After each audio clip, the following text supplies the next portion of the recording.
এটা যে গুনাহে কবিরা ছিল, এখন এটা আরো বড় বিষয়, ফিতনা হয়ে গেছে।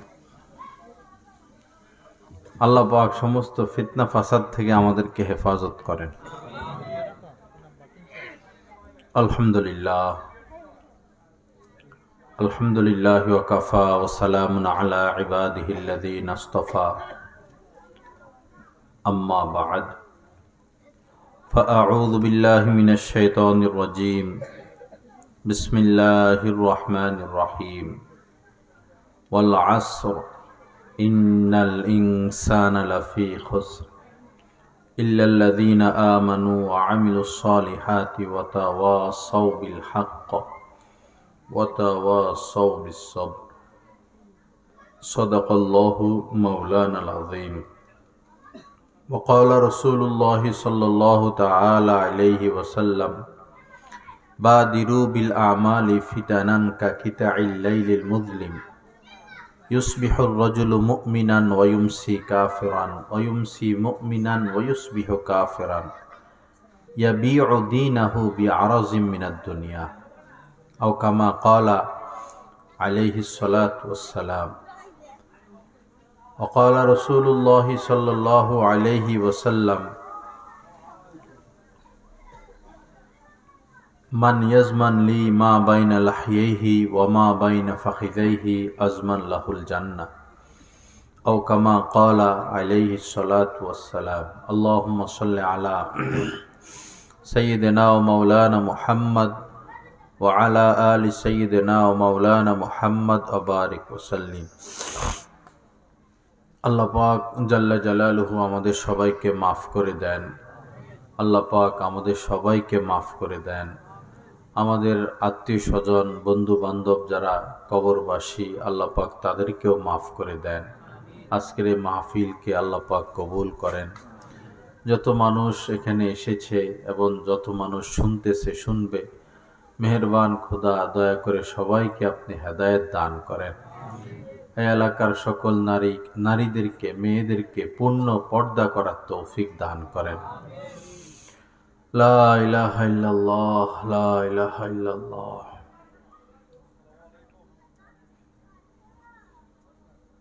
আমরা মানুষ, আমরা ভুলের ঊর্ধ্বে না,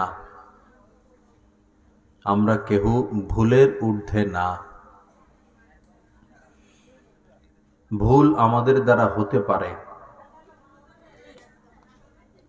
ভুল পথে আমরা যেতে পারি, কারণ শয়তান তো আছেই। সে ভুল পথে, ভুল পথের দিকে, ভুলের দিকে আমাদেরকে টানতে থাকে। তা আমরা কেউই ভুলের ঊর্ধ্বে না। কিন্তু বিষয় হলো, যখন এটা জানা যায় এই বিষয়টা ভুল, এই বিষয়টা অন্যায়, জানার পরেও ওই ভুল করতে থাকা ও অন্যায় করতে থাকা, এটাই হচ্ছে সীমা লঙ্ঘন, এটাই হচ্ছে বাড়াবাড়ি, এটাই হচ্ছে অহংকারের আলামত। আল্লাহ পাক জাল্লা জালালুহু কোরআনে কারীমের মধ্যে বলেছেন, ওয়ালা তা'তাদু, কোনো ক্ষেত্রেই তোমরা সীমা লঙ্ঘন করো না। ইন্নাহু লা ইউহিব্বুল মু'তাদিন, কেননা আল্লাহ পাক সীমা লঙ্ঘনকারীদেরকে পছন্দ করেন না, ভালোবাসেন না, নিজের মনে করেন না। এবং নিজের ভুলের উপরে যারা অটুট থাকে, ভুল জানার পরেও অটুট থাকে, অবিচল থাকে, হাজারবার ডাকলেও যারা ফিরে আসে না, তো এটা মস্ত বড় অহংকারের আলামত। আর যারা অহংকারী, হুজুর পাক সাল্লাল্লাহু আলাইহি সাল্লাম বলেছেন, লা ইয়াদখুলুল জান্নাতা মান কানা ফি কলবিহি মিসকালু যাররাতিন মিন কিবরিন, যার অন্তরে অনুপরিমাণও অহংকার থাকবে সে জান্নাতে প্রবেশ করবে না। এজন্য আমার ভাইয়েরা, আমাদের দ্বারা ভুল হতে পারে, আমরা ভুল পথে চলে যেতে পারি, কিন্তু যখন জানবো কোরআন হাদিসের দৃষ্টিতে এটা ভুল, এটা অন্যায় পথ, তখন অবশ্যই আমাদেরকে ফিরে আসতে হবে।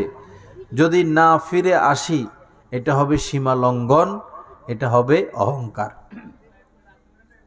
আল্লাহ আমাদেরকে সহি বুঝ দান করেন, আল্লাহ পাক আমাদেরকে হেদায়েত দান করেন, আল্লাহ পাক আমাদেরকে দ্বীনের দিকে ফিরে আসার তৌফিক দান করেন।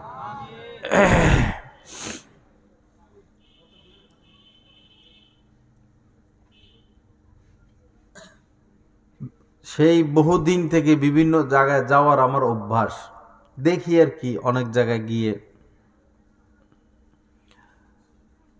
ঢাকা মিরপুর 1 নম্বরে শাহ আলী একটা মাজার আছে। বস্তুত তিনি খুব ভালো মানুষ ছিলেন, যতটুকু শুনেছি আমরা।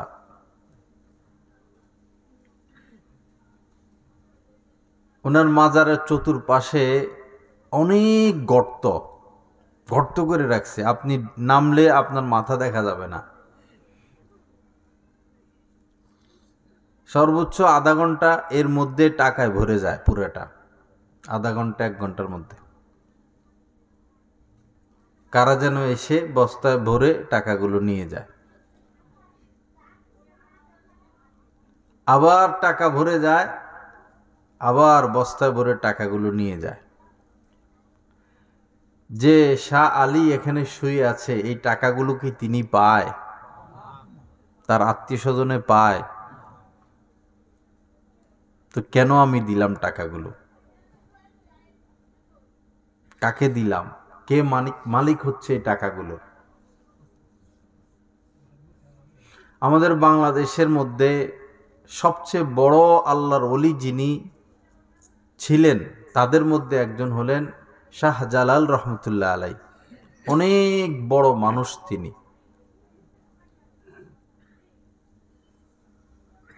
সেম একই ঘটনা। ওনার ব্যাপারটা আরো মারাত্মক।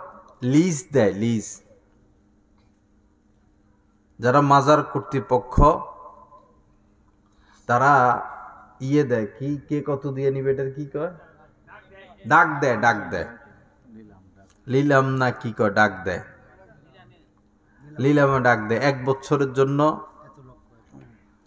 মাজার যা পড়বে আপনার, আমাদেরকে এত দিবেন। তো কেউ বলে 1 কোটি, কেউ আইসা বলে 5 কোটি, কেউ আইসা বলে 20 কোটি, কেউ আইসা বলে 100 কোটি, কেউ আইসা বলে 200 কোটি, কেউ এসে বলে 500 কোটি। মনে করেন 500 কোটি টাকা দিয়ে লিজ নিয়ে গেল 1 বছরের জন্য। এই 500 কোটি টাকা যারা মাজার দখল করে রাখছে তারা খায়। একটাও নামাজ পড়ে না, রোজা রাখে না, গাঁজা খায়, মদ খায়। এরা পাইয়া গেল 500 কোটি। এরপরে যারা লিজ নিল, সারা দিন যা পড়ে বস্তায় বইরা বইরা টাকে টাকে কইরা কইরা কইরা কইরা নিয়ে যাচ্ছে। আমার কথা হলো, যারা হযরত শাহজালাল রহমতুল্লাহ আলাইহির মহব্বতে টাকাটা দেয়, তাদের তো বোঝা উচিত শাহজালাল রহমতুল্লাহ আলাইহি কত পাইল, কত পাইছে তিনি? 1 টাকাও পাইছে? তো কেন আমরা এখানে টাকা দেই?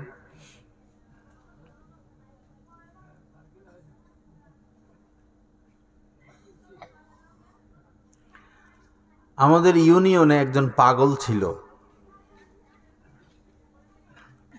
তো আমরা স্কুলে গেলে যদি শুনতাম যে হুসিন্না পাগলা, নাম ছিল হোসেন, তো এটারে মানুষ বিগড়াইয়া বানাইছে কি হুসিন্না, হুসিন্না পাগলা বলতো। আমরা ছোট ছিলাম, যখন শুনতাম যে রাস্তার ওই মাথায় হুসিন্না পাগলা আছে, এই যে দৌড়াদৌড়ি করে ওই দিন স্কুল শেষ, আর কেউ স্কুলে যাবে না। বড় হওয়ার পরে আর ভয় পাইতাম না, তো এর সাথে দেখা হইলে দাঁড়া করাইয়া চাক্কার হাওয়া ছেড়ে দিত।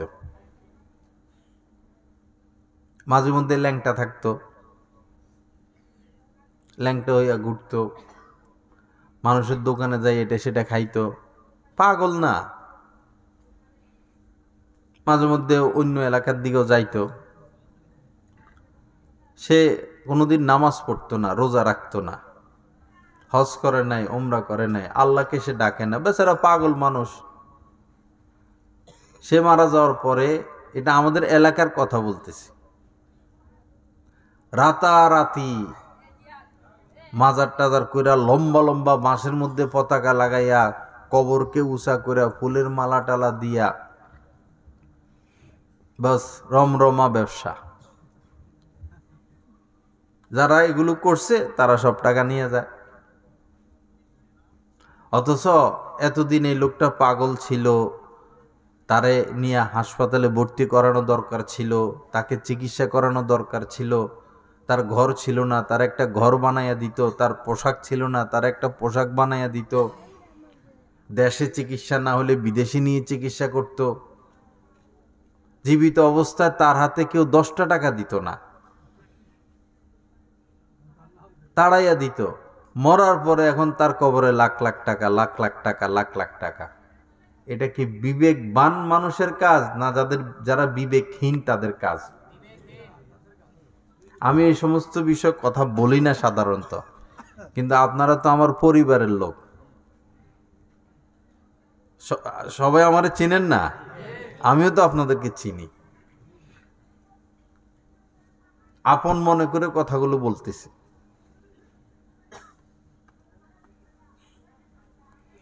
লা ইলাহা ইল্লাল্লাহ, আল্লাহ আমাদেরকে মাফ করে দেন। 7-8 জন বন্ধু, 7-8 জন বন্ধু ঘুরে গাড়ে এরা, তো একটারও চাকরি বাকরি নাই, তো এদের পকেট খরচ চলে না। পরে এখন তারা সিদ্ধান্ত নিতেছে যে আমাদের তো খরচের ব্যাপার আছে, আবার আমরা বন্ধুও, কি করা। তো একটা পরামর্শ দিছে যে সপ্তাহে 1 রাত্র দাঁড়ামু রাস্তার মোড়ে, সপ্তাহে 1 রাত্র দাঁড়াইলেই যা হবে আমাদের 1 সপ্তাহ পকেট খরচ চলবে। এই হাঁটামুটা করো না, ডিস্টার্ব করো না বয়ানে। পরে পরে ওদের মধ্যে বলল যে দেখো, এই সন্ত্রাসী কামটা করলে এই হয়তো পুলিশের গুলি খাওয়া লাগবে, মানুষের মাইরে খাওয়া লাগবে, জেলে যাওয়া লাগবে, একদিন না একদিন তো ধরা খাওয়া লাগবেই, দরকার কি এই কাজের। পরে কয়, চিন্তা ভাবনা করতে করতে কয় তাহলে ডাকাতি করি, চুরি করি। কয় চুরির মতো ফেশা, এত নিকৃষ্ট কাজ চুরি করমু, একটা মান সম্মান আছে না? কিন্তু আমাদের সমাজের এক শ্রেণীর মানুষ আছে, চুরি করলে এদের মান সম্মান যায় না। আমি যদি চুরি করি, জয় সাহেব চুরি করছে রে, জয় সাহেব চুরি করছে রে, আহা জিয়াদি মসজিদের হুজুর চুরি করছে রে, দর দর দর।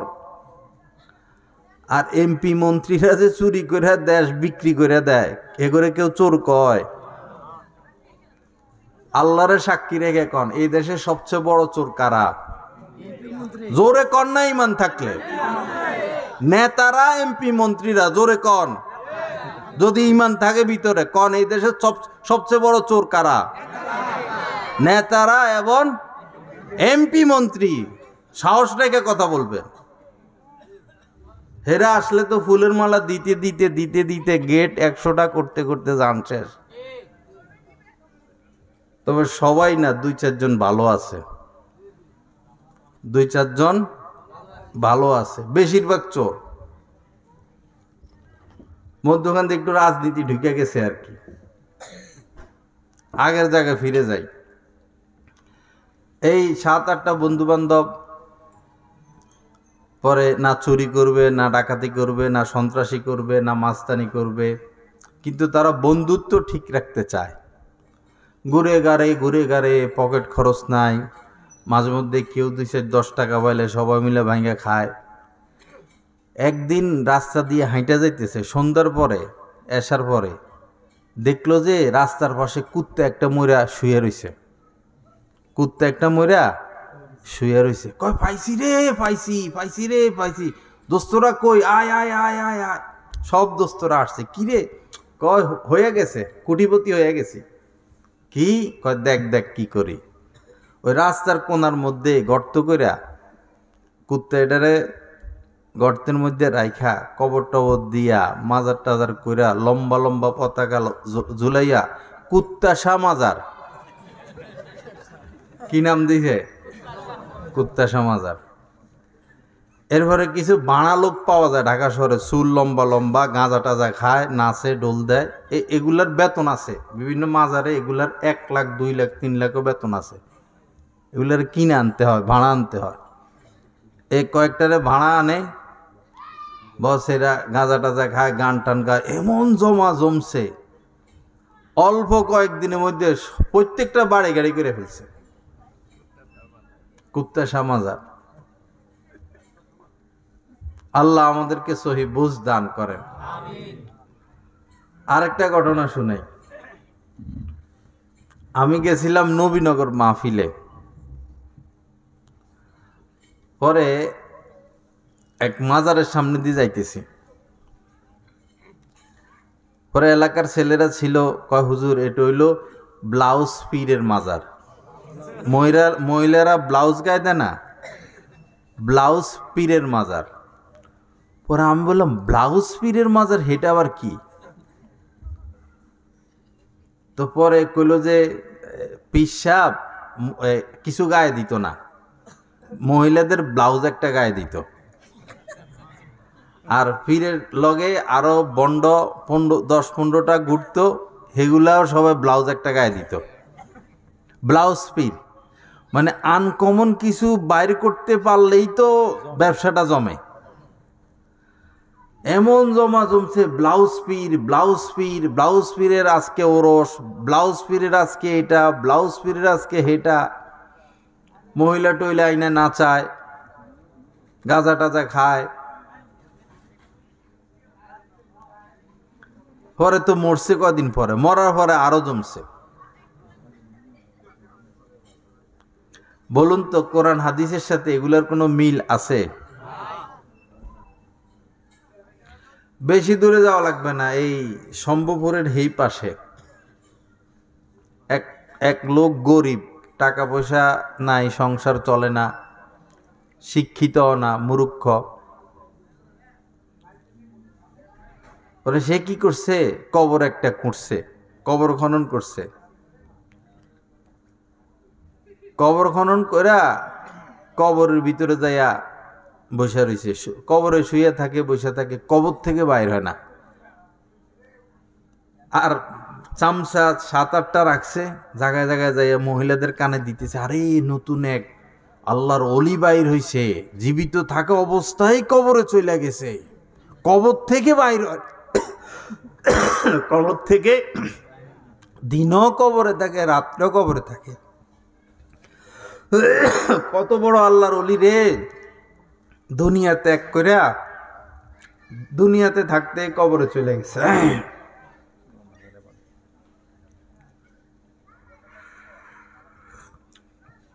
বেডিরা মহিলারা আইসা কানের দুল খুলে দিয়ে দিতেছে, গলার হার খুলে দিয়ে দিতেছে, নাক ফুল খুলে দিয়ে দিতেছে, যার কাছে যা আছে। কোনো মহিলা কিছু নিয়ে আসে নাই, জুতাটা নতুন আছিল, জুতাটা খুলে দিয়া বাবারে জুতাটা দিয়ে চলে গেছে। বলুন তো এগুলার সাথে ইসলামের কোনো সম্পর্ক আছে?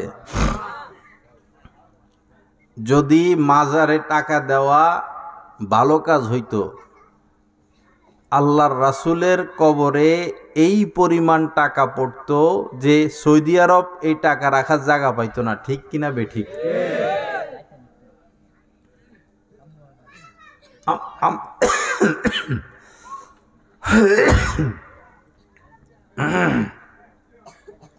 আম্মাজান আয়েশা রাদিয়াল্লাহু তাআলা আনহার কবর কিন্তু রাসূলের এই ইয়েতেই, কি বাকিতে, জান্নাতুল বাকিতে কাছেই। হযরত ওসমান রাদিয়াল্লাহু তাআলার কবরও এখানে বাকিতে। যদি কবরে টাকা দেওয়ার সিস্টেম ইসলামে থাকতো, কবরে সেজদা দেওয়ার ইসলাম থাকতো, মাজারের সিস্টেম যদি ইসলামে থাকতো, আম্মাজান আয়েশার কবরে প্রতিদিন অন্তত 100 কোটি টাকার তো উঠতো, কি কন? অন্তত 100 কোটি টাকা পড়তো। আল্লাহ আমাদেরকে সহি বুঝ দান করেন। বাবা, আর আমাদের আর বলার কহার কিছু নাই। মৃত মানুষ জীবিতদের কোনো উপকার করতে পারে না। মনে করেন সবচেয়ে বড় পীর যিনি ছিলেন, বড় পীর আব্দুল কাদের জিলানী রহমতুল্লাহ আলাইহি, অনেক উপরের মানুষ। এত আওয়াজ করেন কেন আপনারা ভাই?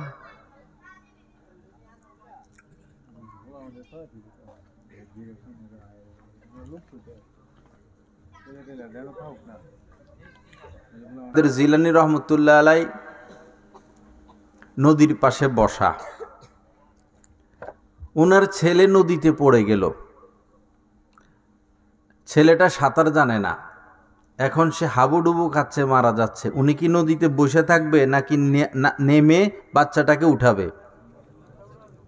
নেমে অবশ্যই তার বাচ্চার জীবন সে বাঁচাবে।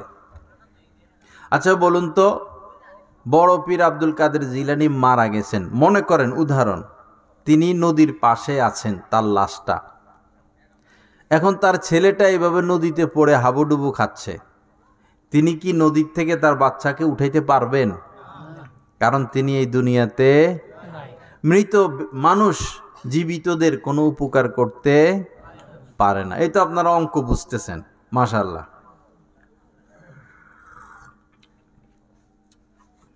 মনে করেন বৈরবে একজন ডাক্তার ছিল, তার হাতের জোশ এমন ভালো, 100 মানুষ তার কাছে গেলে 98 জন সুস্থ হয়ে যাইত।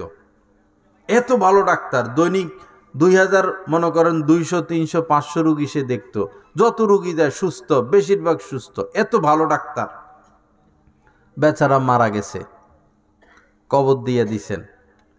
এখন আপনি যদি যান, ডাক্তার সাহেব জীবিত থাকতে তো 500 টাকা ভিজিট দিছি, আপনার এখন 5 লাখ টাকা ভিজিট দিমু, আল্লাহ রস্তে আমার প্রেশারটা মাইপা দেন, আমার একটা ব্যবস্থাপত্র লেখা দেন, আমার রোগ কি কি রোগ টোগ কি একটু ধরে দেন, কাম হইব? কারণ কি, সে দুনিয়াতে নাই।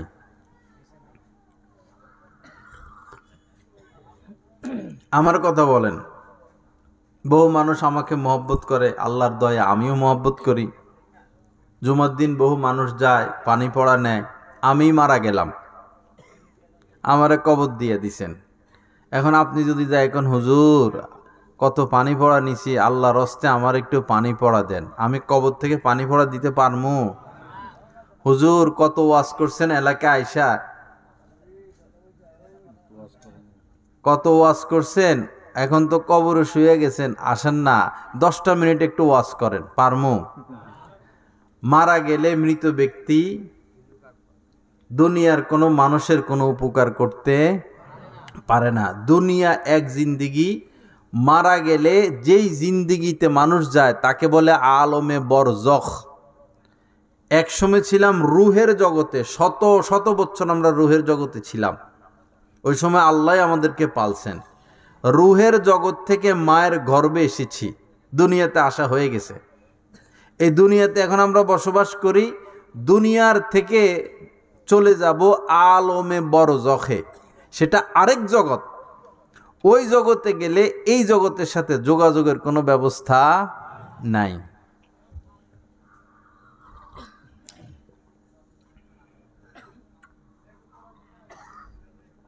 ঠান্ডা হয়ে গেছে,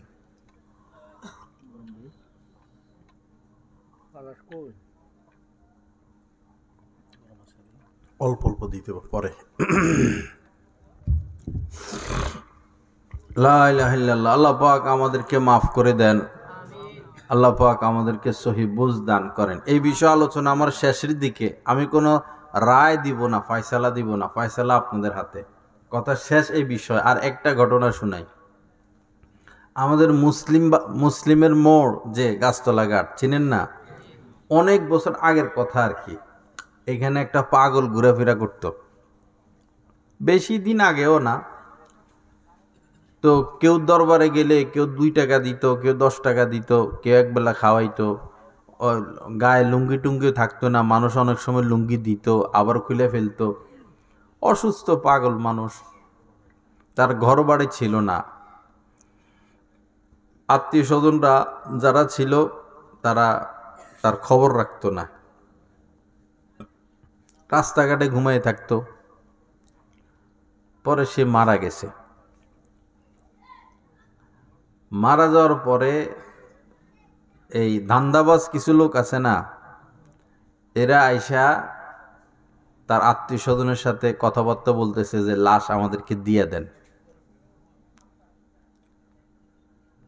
তো লাশ দিয়ে কি করবেন? যা করার করি, আমাদেরকে লাশ দিয়ে দেন, আমরা দাফন করব, আপনারা কোনো দাবি রাখতে পারবেন না।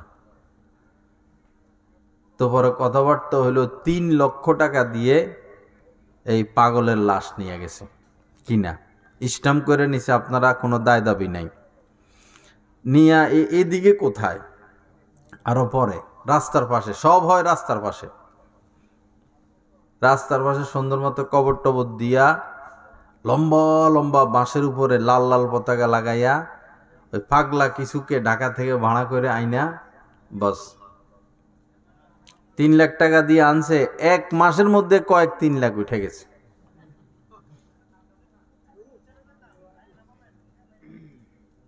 আল্লাহ সহি বুঝ দান করেন। আমি কিছু ঘটনা শুনাইলাম আপনাদেরকে, এরকম বহু ঘটনা আমি জানি, আপনারাও জানেন। বাবা, এখন মূর্খর জামানা নাই, সব মানুষ শিক্ষিত। আল্লাহ আমাদেরকে সৃষ্টি করেছেন আল্লাহর ইবাদত করার জন্য। অমা খলাকতুল জিন্না ওয়াল ইনস ইল্লা লিয়াবুদুন।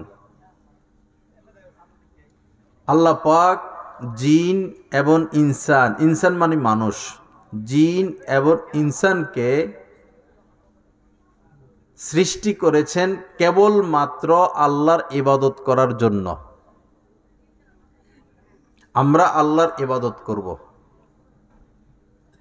ইবাদত করার জন্য আল্লাহ আমাদেরকে সৃষ্টি করেছেন। ইবাদত কি এবং ইবাদত কিভাবে করব, এজন্য আল্লাহ পাক যুগে যুগে নবী রাসূল পাঠিয়েছেন। আমাদের উপরে আল্লাহ পাক 5 ওয়াক্ত নামাজ ফরজ করেছেন। এখন নামাজ কিভাবে পড়ব?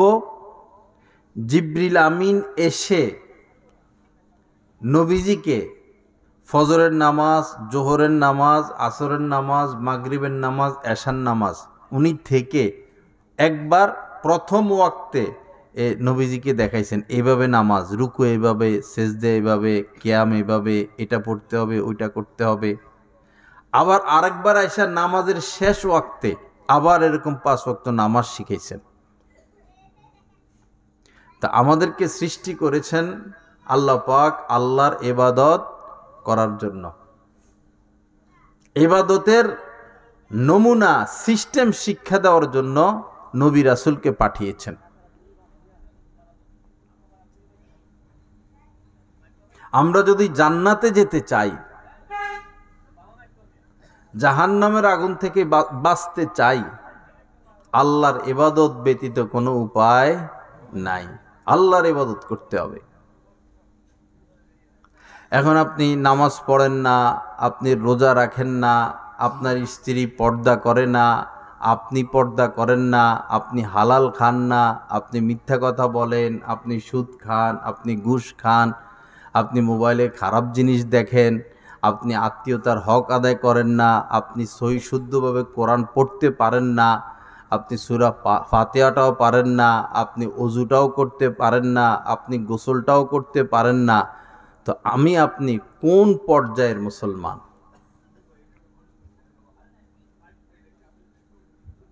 সাধারণ ওযু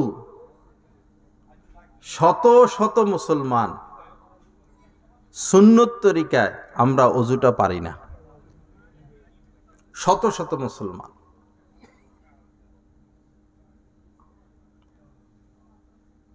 এক হাজী সাহেব তার নাতিকে মাদ্রাসায় দিছে। পরে একদিন হাজী সাহেব বলতেছে, নাতি গোসল করবো, বালতি নিয়ে আসো, মগ নিয়ে আসো, সাবান নিয়ে আসো। নাতি নিয়ে আসছে। পরে নাতি তো মাদ্রাসায় পড়ে, ছোট বাচ্চা। নাতি বলল, দাদা গোসল করতে করতে তো বুড়াই হয়ে গেছেন, গোসলের ফরজ কয়টি? দাদা দিছে দমক, হেই 7-8 মসজিদের সভাপতি, 8-10 মাদ্রাসার সেক্রেটারি, তুই আমারে গোসলের ফরজ জিজ্ঞেস করস? দাদা কর না, আল্লাহর রাস্তে কর না, গোসলের ফরজ কয়টি কর না? কয় গোসলের ফরজ 5টি। কি কি? সাবান, বালতি, মগ, গামছা, লুঙ্গি, গোসলের ফরজ 5টি।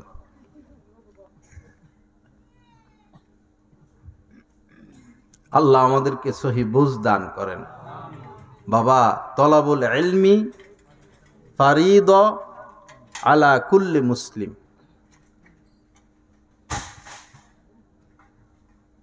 নবীজি বলেছেন, প্রত্যেক মুসলমানের উপরে ইলমে দ্বীন শিক্ষা করা ফরজে আইন।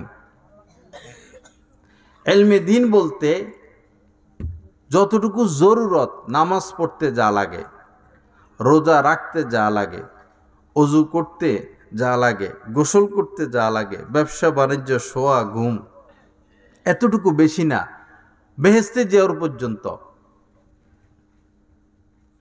এতটুকু শিখা ফরজে আইন। আল্লাহ আমাদেরকে সেই তৌফিক দান করেন। আসুন বাবা, আল্লাহকে চিনি। আল্লাহ সৃষ্টি করছেন তার ইবাদত করার জন্য। আমাদের হিন্দু সম্প্রদায় আছে, তাদেরকে আমরা অপমান করব না এবং তাদের উপরে আমরা কোনো হামলা করব না, তাদের সাথে আমরা কোনো দুশ্মনী রাখব না। আমাদের ইসলাম ধর্মে কোনো সাম্প্রদায়িকতা নাই। এই দেশের নাগরিক হিসাবে তারা যতটা সুযোগ সুবিধা পাবে, আমরা এর থেকে বেশি নয়, সমান সুযোগ সুবিধা পাব। এবং তাদের ধর্ম নিয়েও আমরা কটাক্ষ করব না। কিন্তু বোঝার বিষয় হলো 2টা কথা। তাদের ধর্মীয় যত কিতাব, যত বই, মহাভারত, আরো যা যা আছে, গীতা, কোনো তাদের ধর্মীয় গ্রন্থে মূর্তি পূজা নাই। কোনো ধর্মীয় গ্রন্থে এটা নাই। তারা দেখাইতে পারবে না, কিন্তু তারা ওইটা নিয়েই ব্যস্ত। আর আমরা মুসলমানরা নামাজ, রোজা, হজ, যাকাত ছাড়া যা করি, একটু আগে যে বিষয় আমি আলোচনা করলাম, কোরআন হাদিসে এগুলো কিছুই নাই। না একটা আয়াত, না একটা হাদিস। আপনি দিন মনে করে যদি কোনো আমল করতে চান, এটা কোরআনে থাকতে হবে, এটা হাদিসে থাকতে হবে, এটা নবীজির সুন্নত হতে হবে। উদাহরণস্বরূপ, আসরের নামাজ আপনি পড়ে ফেলছেন, আসরের নামাজ পড়ার পরে মাগরিব পর্যন্ত আর কোনো নামাজ নাই। এখন আসরের নামাজ পড়ে আপনি আল্লাহর নাম নিয়া মাগরিব পর্যন্ত 10 রাকাত, 20 রাকাত, 50 রাকাত, 100 রাকাত পর্যন্ত নামাজ পড়ে ফেললেন। বলুন তো, আপনি কি কোনো সওয়াব পাবেন? সওয়াব পাবেন? কোনো সওয়াব পাবেন না, কারণ এটা ইসলামে নাই। ইসলামে এটা নাই। সূর্য যখন সোজা মাথার উপরে, আপনি অনেক নামাজ পড়ে ফেললেন সূর্যকে মাথার উপরে রেখে। সূর্য যখন ঠিক উঠে, অনেক নামাজ পড়লেন। সূর্য যখন ঠিক অস্ত যায়, অনেক নামাজ পড়লেন। আপনি তো হারাম কাজ করলেন। পড়ছেন নামাজ, হয়ে গেল কি? হারাম। কারণ এই 3 অবস্থায় নামাজ পড়া কি? হারাম। এগুলো কোরআন হাদিসে নাই, বরং নিষেধ। বোঝা গেল মানুষ যদি ইবাদতও করে, নামাজও পড়ে, রোজাও রাখে, কিন্তু শরীয়ত সম্মত না, সুন্নত সম্মত না, তো এটা সওয়াব তো হবে না, বরং আযাব হবে। রোজার কথা আসেন, আপনি রোজা রাখছেন ঈদের দিন, রোজার ঈদের দিন রোজা রাখছেন, কোরবানের ঈদের দিন রোজা রাখছেন, কোরবানের ঈদের পরে আরো 3 দিন আছে, 3 দিন রোজা রাখছেন, এই 5 দিন আপনি রোজা রাখছেন, আপনার সওয়াব হইল নাকি আপনি একটা হারাম কাজ করলেন? হারাম কাজ। এই 5 দিন রোজা রাখা কি হারাম। 2 ঈদের দিন, কোরবানির ঈদের পরে 3 দিন, এই 5 দিন, পুরা 365 দিনের মধ্যে এই 5 দিন রোজা রাখা কি? আপনি যদি খুব ভালো মতো সেহেরি খাইয়া তারাবি পড়া একবারই খুব ভিআইপি ভাবে রোজা রাখেন, রোজা হবে? সওয়াবের বিনিময়ে কি পাওয়া যাবে? গুনাহ, এটা হারাম। এই 5 দিন রোজা রাখা হারাম। বুঝা গেল আমার মন মতো ইবাদত করলে হবে না, ইবাদত করতে হবে কোরআন এবং সুন্নাহ মোতাবেক। কোরআন এবং সুন্নাহ মোতাবেক। হাদিস থেকে একটা উদাহরণ দেই। 3 জন ব্যক্তি আম্মাজানদের কাছে আসছে, আমাদের নবীজির যে পবিত্র স্ত্রীগণ, ওনারা আমাদের মা আম্মাজানদের কাছে আসছেন। তাদের খেয়াল হলো যে নবীজি সারাদিন যে আমলগুলো করেন এটা তো আমরা নিজের চোখে দেখি, কিন্তু রাত্রে কি আমল করেন সেটা তো আমরা জানি না। যতটুকু বলেন অতটুকু জানি, বাস্তবে তো দেখি না। তো তারা প্রত্যেক আম্মাজানের কাছে গেছেন এবং নবীজি রাত্রে কি আমল করেন এটা জানতে চাইছেন। 1 জন 2 জন 3 জন সকল আম্মাজানের কাছে গিয়ে রাত্রে নবীজির ইবাদত সম্পর্কে জেনে তারা আবার 3 জন এক হয়েছেন। এক হয়ে তারা মন্তব্য করতেছেন। এক হওয়ার পরে তাদের কাছে নবীজির ইবাদত তাদের কাছে যথেষ্ট মনে হয় নাই, তাদের কাছে মনে হয়েছে নবীজির ইবাদত কম। বলেন নাউজুবিল্লাহ। তারা হিসাব নিকাশ করে চিন্তা করলো যে নবীজির ইবাদত তাদের কাছে যথেষ্ট মনে হয় নাই। পরে তারা বলল যে উনি তো নবী, নবীর সাথে আমাদেরকে মিলাইলে তো হবে না, তিনি তো নবী, পার পেয়ে যাবেন।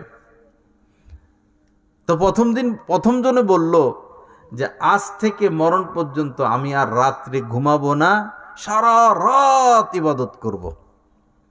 একজনে কথা বলল। দ্বিতীয় জনে বলল যে আজ থেকে যতদিন বাঁচি আমি আর রোজা রাখবো না, সারা জীবন রোজা রাখবো। তৃতীয় জনে বলল যে আমি আর বিয়ে শাদী করবো না, সারা জীবন ইবাদত করে জীবন কাটাইয়া দিব। 3 জনের 3 বক্তব্য। কিছুক্ষণ পর নবীজি আসলেন। নবীজি হয়তো ওহির মাধ্যমে খবর পাইছেন বা কাছে এসে শুনে গেছেন। নবীজি এসে 3 জনকে বলছেন, তুমি কি এ কথা বলছো সারা রাত ঘুমাইবা না, ইবাদত করবা? জি। তুমি কি এ কথা বলছো যে সারা জীবন শুধু রোজা রাখবা? জি। তুমি কি এ কথা বলছো বিয়ে শাদী করবা না, ইবাদত করে জীবন কাটাইয়া দিবা? জি। তখন নবীজি বললেন, দেখো আমি রাত্রিবেলায় ঘুমাইও আবার ইবাদতও করি। খুব খেয়াল করে শুনেন কথা। আমি রাত্রিবেলায় ঘুমাই আবার ইবাদতও করি। আমি রোজা রাখি আবার অনেক সময় রাখি না। যেমন সপ্তাহে নবীজি 2 রোজা রাখতেন, সোমবার বৃহস্পতিবার, আর রমজান মাসে তো রাখতেনই। আমি কখনো রোজা রাখি, কখনো রাখি না। আর আমি বিবাহ করেছি। শোনো, তোমাদের থেকে আমি আল্লাহকে বেশি ভয় করি এবং আল্লাহর নিষিদ্ধ বিষয়ে বেশি বেঁচে থাকি। এরপরেও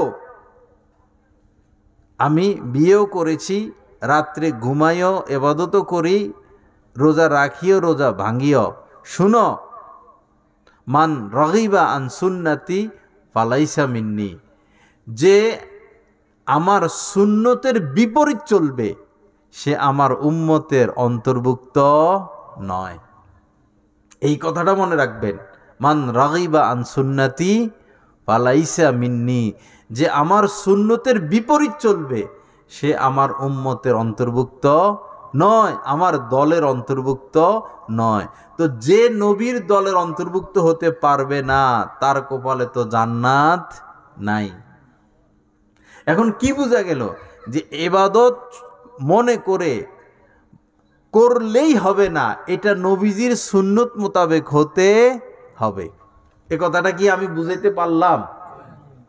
ইবাদত করলেই হবে না, এটা কার মোতাবেক হইতে হবে? নবীজির সুন্নত মোতাবেক হতে হবে। নবীজির সুন্নতের বিপরীত যত ইবাদত আমি আপনি করি, আল্লাহর দরবারে এটা কবুল হবে না। আল্লাহ পাক জাল্লা জালালো আমাদেরকে নবীজির সুন্নত মোতাবেক চলার তৌফিক দান করেন। সুন্নতের বিপরীত চলা থেকে আল্লাহ আমাদেরকে হেফাজত করেন। এরপরে আসুন, আমাদের যে আচার অনুষ্ঠানগুলো, যেমন ধরেন চল্লিশা করা হয়, মারা গেলে মৃত্যুবার্ষিকী করা হয়, কোথায় কোথাও 7 দিন না বলে, কোথাও কোথাও আরো কি কি যেন বলে, 9 দিন না 5 দিন না, চল্লিশা বার্ষিকী। নবীজিকে সবচেয়ে বেশি মহব্বত করতেন নবীজির সাহাবাগণ, জীবন দিয়া নবীজির জীবন বাঁচাইতেন তারা। নবীজি মারা যাওয়ার পর 1.25 লক্ষ সাহাবী নবীজি রেখে গেছেন। কোন সাহাবী কোনদিন নবীজির 40ও পালন করেন নাই, মৃত্যু বার্ষিকীও পালন করেন নাই, 7 দিনও পালন করেন নাই। নবীজির জীবদ্দশায় নবীজির পূর্বে কত নবী রাসূল গেছেন, নবীজির মা মারা গেছেন, বাবা মারা গেছেন, নবীজির পূর্বে কত নবী রাসূল মারা গেছেন। নবীজি তো কোনো নবী রাসূলের মৃত্যু বার্ষিকীও পালন করেন নাই, জন্ম বার্ষিকীও পালন করেন নাই, 40ও করে নাই, মৃত্যু বার্ষিকী বা 40 আর 7 দিন এগুলো কিছুই করে নাই। আমরা এগুলো কোথায় পাইলাম? হ্যাঁ, আপনি 40 করেন, আপনি কোরআন থেকে দলিল দেখান, হাদিস থেকে দলিল দেখান যে এই যে হাদিসে আছে, এই যে কোরআনে আছে, তাহলে তো আর কোনো কথা নাই। যেটা কোরআনে নাই, যেটা হাদিসে নাই, যেটা নবীজির সুন্নত না, আমরা মুসলমান কেন সেটা করব? কেন সেই পথে হাঁটব?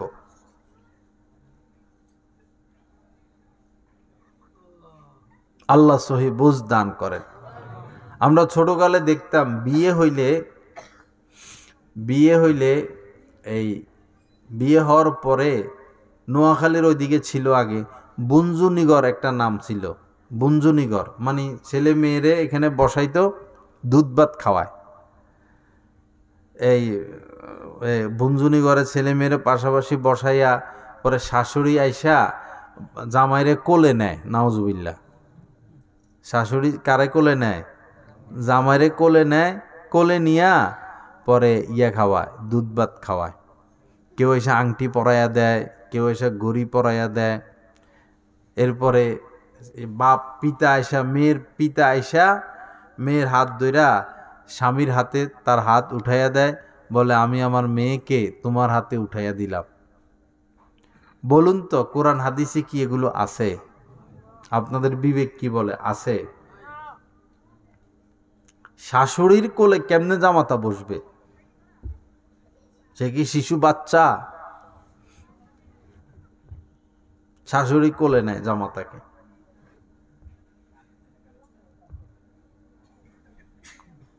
আল্লাহ পাক আমাদেরকে কোরআন সুন্নাহ মোতাবেক চলার তৌফিক দান করেন। বাবা, কোরআন হাদিসের বাহিরে চললে উপায় নাই, উপায় নাই। সুন্নত মোতাবেক চলতে হবে। একজন মানুষ যখন মারা যায় তখন নিয়ম হলো দ্রুত গতিতে তার 2টা চোখ বন্ধ করে দেওয়া। সাথে সাথে যদি চোখ খোলা অবস্থায় তার আত্মা বের হয় তো চোখ খোলা থাকে, যদি মুখ খোলা অবস্থায় তার আত্মা বের হয় মুখ খোলা থাকে। এজন্য যারই কেউ মারা যাবে কান্নাকাটি না, এই মুহূর্তে জরুরি হইল তার চোখ 2টাকে বন্ধ করা। দ্রুত, একটু পরে আর বন্ধ হবে না, শরীর শক্ত হয়ে যাবে। তাকে ডান দিকে তার মাথাটা ঘুরিয়ে দেওয়া, এভাবে একটু পরে আর মাথাও ঘুরানো যাবে না। আমাদের কমলপুরে প্রায় দিনে লাশ আসে, এই দেখি মাথা বরাবর হয়ে রয়েছে, অনেকের মাথা দেখি উল্টা দিকে ঘুরানো, বেশিরভাগই বরাবর, মাথা ঘুরাইয়া দেয় না। মারা যাওয়ার সাথে সাথে মাথা ঘুরাইয়া দিবে। এরপরে যদি মুখ খোলা থাকে তখন একটা গামছা বা রুমাল দিয়া মাথার উপর থেকে থুতলির নিচ দিয়া এরকম বেঁধে দিবেন, যেন মুখটা কি হয়ে যায়, বন্ধ হয়ে যায়। এরপরে পা দুইটাকে সোজা করে, এইভাবে পা দুইটাকে সোজা করে এইভাবে খাড়া করাই দিবেন। আর এই দুই যে বৃদ্ধাঙ্গুলি, এই দুইটা বৃদ্ধাঙ্গুলির মধ্যে একটা রশি দিয়ে বাঁধ দিয়ে দিবেন, যেন পা দুইটা কি থাকে, সোজা থাকে। হাত দুইটাকে সোজা কইরা তার দুই পাঁজরের সাথে লাগাইয়া দিবেন। মারা যাওয়ার সাথে সাথে এই কাজগুলো আপনাদের উপর দায়িত্ব। এক লোকের জানাজা দিতে গেছি আমরা, পরে তাকে কাফন পরানো যায় না, পাটা এরকম বাঁকা হয়ে রয়েছে, এই অবস্থা মারা গেছে। ছেলে মেয়ে দেখে নাই, এত পা আর সোজা করা যায় না। পরে এখন রশি টসি দিয়া লাশকে কষ্ট দেওয়া হইতেছে না, জোর জোর বলি কইরা কোনো রকম বাইন্দা বুইন্দা কোনো রকম, তাও বাঁকে রয়ে গেছে। মারা যাওয়ার সাথে সাথে এই কাজগুলো করবেন, বালিশ সরাইয়া ফেলবেন।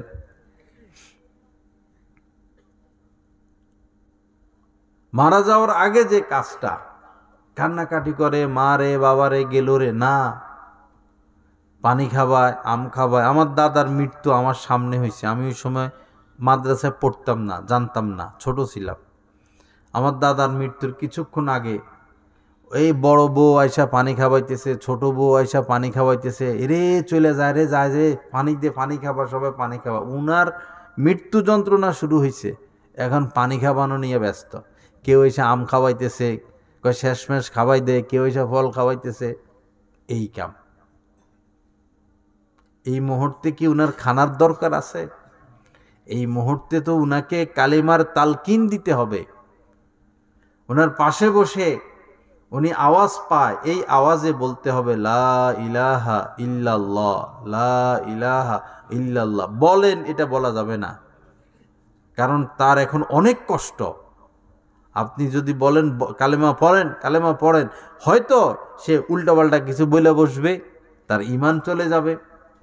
কারণ শয়তান তো এখন সর্বোচ্চ চেষ্টা করতেছে সে যেন বেঈমান হয়ে মারা যায়।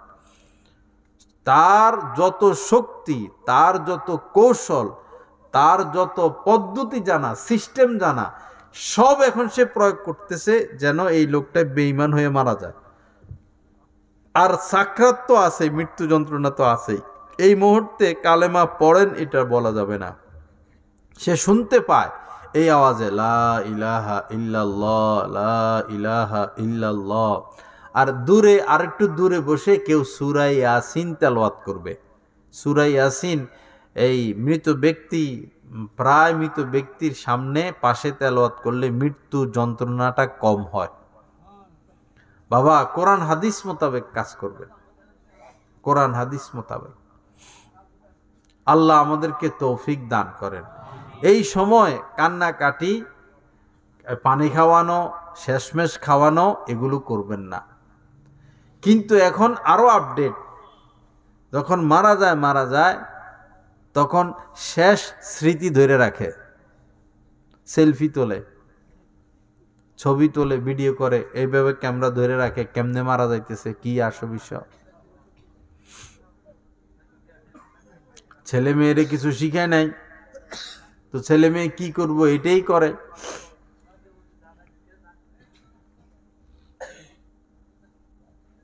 এরপরে বড় একটা ভুল, কয়েকটা ভুল আছে, তার মধ্যে একটা ভুল হলো এই যদি পুরুষ হয়, সে মারা যাওয়ার পরে সে জীবিত থাকা অবস্থায় যে সমস্ত মহিলাদের সাথে তার পর্দা ছিল, এই মহিলারা এই পুরুষের চেহারা, লাশ দেখতে পারবে না। উদাম করে দেয়, সবাই সিরিয়ালে এসে দেখে, সিরিয়ালে এসে দেখে, সিরিয়ালে এসে দেখে, না, মহিলারা বিন নারী যাদের সাথে পর্দা ছিল তারা কেউ এই পুরুষকে দেখতে পারবে না, এই লাশকে দেখতে পারবে না। আবার মহিলা মারা গেছে, যে পুরুষরা তার সাথে পর্দা ছিল না শুধু তারাই দেখতে পারবে মৃত মহিলার লাশ। যে পুরুষের সাথে পর্দা ছিল তারা এই লাশ দেখতে পারবে না। এগুলো শুনে রাখেন ভাই, জরুরি কথা। এরপরে আমাদের সমাজে লাশ গোসল করানোর কোনো ভালো ব্যবস্থা নাই।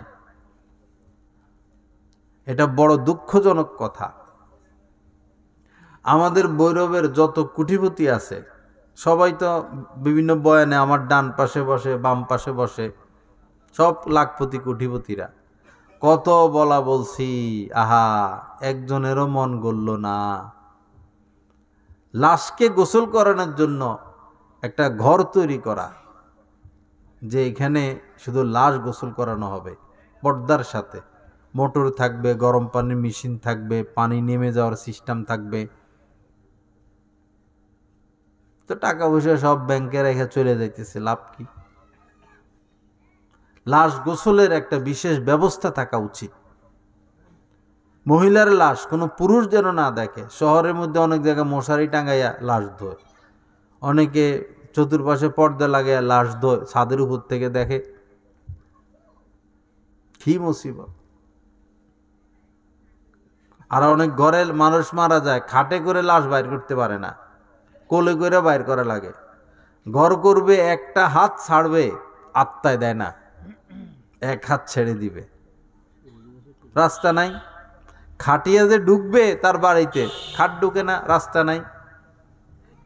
পরে লাশের কোলে করে বাইর করে। কি লজ্জা! আল্লাহ হেফাজত করেন। আল্লাহ পাক আমাদেরকে প্রশস্ত মন নসিব করেন।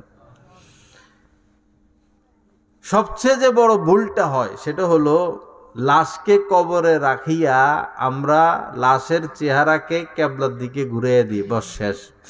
না, সুন্নতে মুআক্কাদার খেলাফ হইল, এটা গুনাহ হবে। আমরা যে ডান কাত হয়ে শুই, এটা সুন্নত তরিকা। লাশকে ডান কাতে শোয়াইতে হবে। কবরের মধ্যেও লাশকে ডান কাতে শোয়াইতে হবে। লাশের চেহারা কিবলার দিকে থাকবে, লাশের সিনা, পেট সব কিবলার দিকে রাখতে হবে। এটা সুন্নতে মুআক্কাদা, এটা তরক করলে গুনাহ হবে। সিস্টেম কি? সিস্টেম হলো কবরের ভিতরে আরেকটা গর্ত করবেন, লাশের সাইজে সাইজ, বস ওই সাইজ মোতাবেক আস্তে মনে করেন লাশ, এই আস্তে লাশটা থুয়ে দিবেন। চেহারা কিবলার দিকে, বুক কিবলার দিকে, পেট কিবলার দিকে। আমরা এমনি শোয়াই দিই, হবে না, এমনি রাখতে হবে। এখন যদি নিচে এরকম গর্ত না করেন তাহলে কি করবেন? কবরের এই যে পূর্ব পাশের যে মাটির দেয়াল, লাশের পিঠকে মাটির দেয়ালের সাথে ঠেক দিয়ে দিবেন। তাহলেও লাশ কি হবে? কিবলামুখী থাকবে। বুঝছেননি ভাই সবাই কথা? আল্লাহর রস্তে এই সুন্নতে মুআক্কাদাটা আপনারা বাস্তবায়ন করবেন। এটা সুন্নতে মুআক্কাদা। আর গোসলের সময় পানির মধ্যে বড়ই পাতার পাতা দিবেন, এটা মুস্তাহাব। দেয় পানি, গরম পানির মধ্যে বড়ই পাতা দেয় না? বড়ই পাতা, শুধু বড়ই পাতা, বড়ই পাতা দিতে হবে গরম পানির সময়।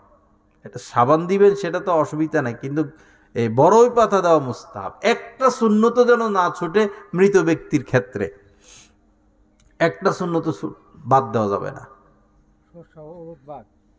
হলুদ শস্য নাই, হাদিসে আসছে বড়ই পাতার কথা।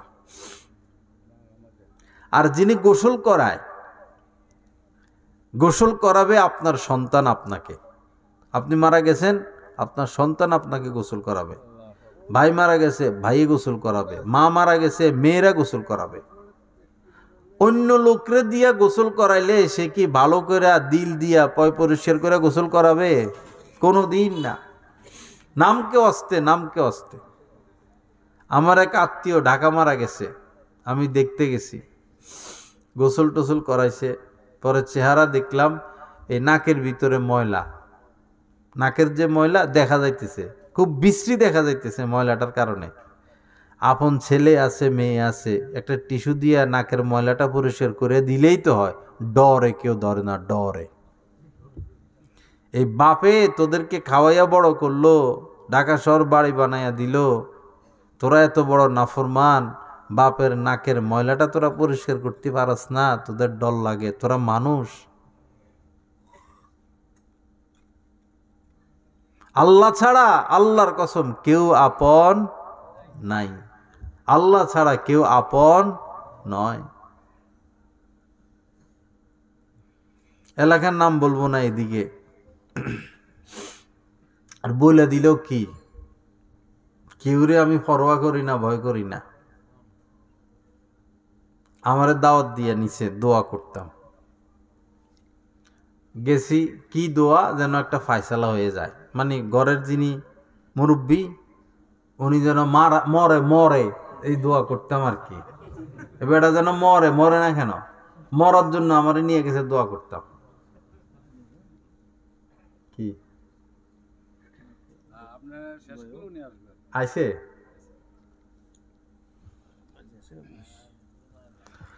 লা ইলাহা ইল্লাল্লাহ। তো যেন বেড়া মরে, এই জন্য আমারে নিয়ে গেছে দোয়া করতে। পরে সে সে সরকারি চাকরি করত, সে এই জায়গা কিনছে, সে বিল্ডিং করছে, ছেলে মেয়েকে বড় করাইছে, শিক্ষিত করছে, ঘরের চেয়ার টেবিল খাট পালং সব তার কিনা। পরে গেছে, আর আমাকে নাস্তা টাস্তা দিছে, শরবত দিছে। পরে আমি বললাম, উনি কই, মুরব্বী কই? খুব অসুস্থ। আমি বললাম, মুরব্বীকে নিয়ে আসেন। হাঁটতে পারে, কথা বলতে পারে না, ব্রেন স্ট্রোক। দৌড়ে টরে আইনা আমার কাছে বসাইছে। পরে আমারে শরবত দিছে কাঁচের গ্লাসে কইরা। তা আমি বললাম, উনাকেও দেন। পরে বাজারে যে 2 টাকা 3 টাকা প্লাস্টিকের পট আছে না, এগুলাতে করে ওনার ওই মুখ দিয়ে লোল টোল পড়ে, ব্রেন স্ট্রোক না, নাক দিয়ে ময়লা টলা পড়ে। এই 2 টাকা দামের পুরান, মনে হয় হাঁসে মুরগে আদার খায় এটার মধ্যে, হেডাত কইরা এই নিজের বাপেরে শরবত খাইতে দিছে। অথচ এই কাঁচের গ্লাস এগুলো কার কিনা? তার। এই বাড়িটা কার কিনা? তার। এই সম্পদটা কার কিনা? তার। শেষ মুহূর্তে তারে প্লাস্টিকের গ্লাস দিতে শরবত খাইতে। আবার আমারে দাওয়াত দিয়ে নিছে যেন আমি দোয়া করি এ বেড়া মরে। এই হচ্ছে দুনিয়ার মানুষ। ইয়াউমা ইয়াউমা ইয়াফিরুল মারউ মিন আখিহি, কোরআনের কথা। কিয়ামতের দিন আপনি বিপদে পড়বেন তো আপনার ভাই আপনাকে দেখলে পলাবে। মিন আখিহি ওয়া উম্মিহি, সন্তান বিপদে মা পলাইয়া যাবে। ও সাহিবাতিহি ও বানি, স্বামী বিপদে পড়লো বা স্ত্রী বিপদে পড়লো, একজন আরেকজনের কাছে আসবে না, দৌড়বে, না জানি কোনো উপকার করা লাগে কিনা। সন্তান পলাবে কিয়ামতের ময়দানে। আল্লাহর রস্তে বাবা, জাহান্নামের আগুন থেকে বাঁচার প্রস্তুতি নেন। কেউ কাহারও আপন থাকবে না নেককার ব্যতীত। হ্যাঁ, ছেলেকে যদি আলেম বানান, সন্তানকে যদি আলেম বানান, হাফেজ বানান, সে যদি মুত্তাকি হয়, সে আপনার জন্য সুপারিশ করবে। একজন আলেম শত শত হাজার হাজার মানুষকে সুপারিশ করে ইনশাল্লাহ জান্নাতে নিতে পারবে। একজন হাফেজ পারবেন 10 জনকে। নবী রাসূলগণ অসংখ্য মানুষের জন্য সুপারিশ করবেন। এরপরে আলেমরা সুপারিশ করতে পারবে, এরপরে হাফেজ শহীদরা সুপারিশ করতে পারবে। এজন্য তো সন্তানকে আলেম বানাবেন। লা ইলাহা ইল্লাল্লাহ। আল্লাহ পাক আমাদেরকে মাফ করেন, সহি বুঝ দান করেন। আল্লাহ পাক গুনাহমুক্ত জিন্দেগি আমাদেরকে নসিব করেন। যাই হোক, লম্বা চূড়া কথা বলতেছিলাম, কথা শেষের দিকে। নিজের গাঠটি আমরা গোল করি, মৃত্যুর প্রস্তুতি নেই। মৃত্যু বলে কই আসবে না, হঠাৎই দেখবেন মৃত্যু চলে আসছে। আর ওই সময় প্রস্তুতি নেওয়ারও সুযোগ পাবেন না। যা কিছু আলোচনা হলো, আল্লাহ পাক জাল্লা জালালু আমাদের সবাইকে কথাগুলোর উপর আমলের তৌফিক দান করেন। ওয়া আখিরু দাওয়ানা আলহামদুলিল্লাহি রাব্বিল আলামিন ওয়া সাল্লাল্লাহু আলা নবী।